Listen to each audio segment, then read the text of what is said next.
Hi, it's Edward, back with another video. Please take a moment to click the thumbs up button below and consider subscribing to the channel. Thank you for your support. Today, I read an interesting article on Yahoo Finance, put out by Benzinga and written by Jeff Vashista, titled, "Market Crashing Before Our Eyes.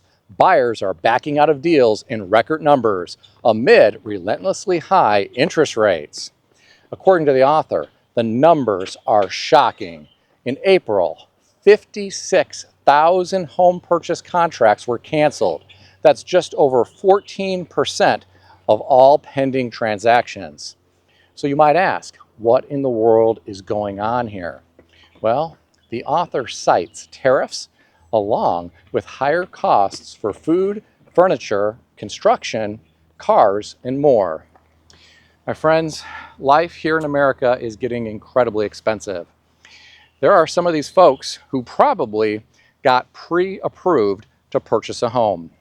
Just because you are pre-approved doesn't mean you are going to make it through underwriting. Right now, there may be financial institutions that are looking to avoid risk. They may look at someone's file in underwriting and they may decide that is not a loan that they want to do. I have personally seen deals fall apart due to underwriting. Some people have no clue that this can even happen. They think they're pre-approved and they're all set. That couldn't be further from the truth. Back after 2008, a lot of financial institutions really got strict with underwriting. Unless you had great credit and you did not have any credit derogatories and you did not have a lot of debt, it would be really hard to be able to get a mortgage.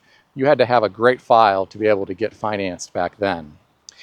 And they were very picky about what type of properties they were going to finance back then. I have to wonder if we are going to see that happen again. I know that a lot of people right now are trying to sell their homes for far more than what they are worth.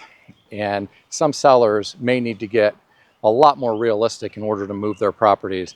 If you need to relocate, you do not want your home sitting on the market forever.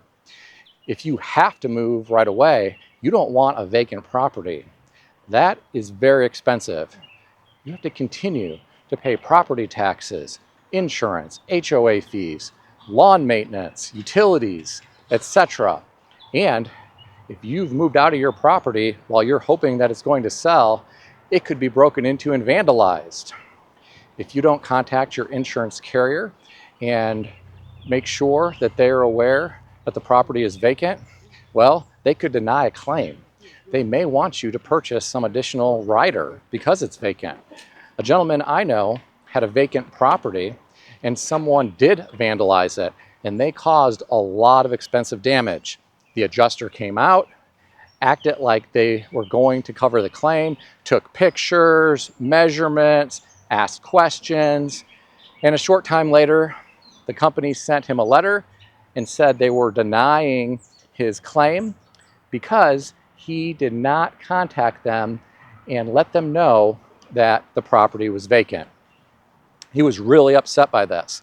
He had to cover all of those expensive repairs on his own. Please do not let that happen to you. Now, there's a bigger problem here from my perspective. When you have a real estate market that slows, well, that can cause problems for the economy. There are so many people that make money because of real estate transactions. When you have a home that sells, you have real estate agents that get paid via commissions. Their brokerage companies also get a piece of the pie. You have title company people who get paid. You also have home inspectors that make money. You have appraisers that make money. You have all of the back office people at the financial institution that have a job because of home transactions. You have the mortgage loan originator who gets paid when a home sells. And then after people move into the home, they generally want to make improvements. They want to make it more their own. So they go somewhere like Lowe's or Home Depot and they spend money on paint or window treatments or new appliances, maybe new flooring, maybe new furniture for the yard. Well, that creates profits for those businesses, and it allows those businesses to employ people. When the real estate market starts to slow, it impacts a lot of individuals and a lot of businesses. It is truly unfortunate to hear about all of these real estate transactions that have fallen through. From my perspective, this is not a good sign. Let's hope this trend does not continue. This really could be bad for the American economy. I lived through 2008, 2009, and beyond, and those were some dark times financially. There were a lot of people who were put out of work, a lot of people that had to adjust their lifestyles dramatically. There were a lot of people that lost their homes.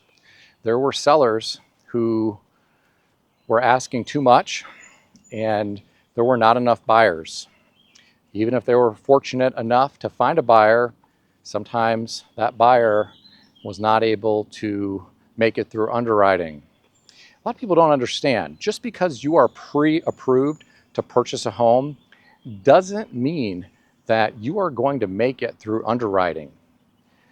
Underwriting can be tough at times, and right now in our current environment, I've heard that some financial institutions have really become more strict. I am sure there are financial institutions that look at some files and decide they don't want to take on this risk. They do not want to make the deal.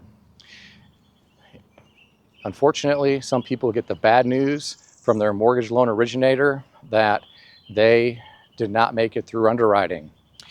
And some people are given the opportunity to clean up some type of credit derogatory.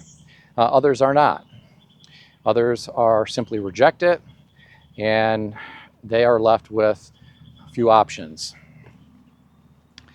I know of a gentleman who was really excited to purchase a new home, and he was pre-approved, and then underwriting found all types of credit derogatories that they were not happy with. He was given the opportunity to clean some of those up, and he also had to get a letter from his father-in-law who had given him money for Christmas, which he deposited in his checking account, and he had to have this letter from his father-in-law proving that that money was a gift for Christmas, because they were uneasy about this undocumented money showing up in his checking account. At times, underwriting can be very strict, and they can require you to jump through a lot of hoops in order to secure financing. So what's going to happen with the housing market moving forward? It's really anyone's guess. But if I were a seller that had to move, I would make sure that I was pricing my property aggressively.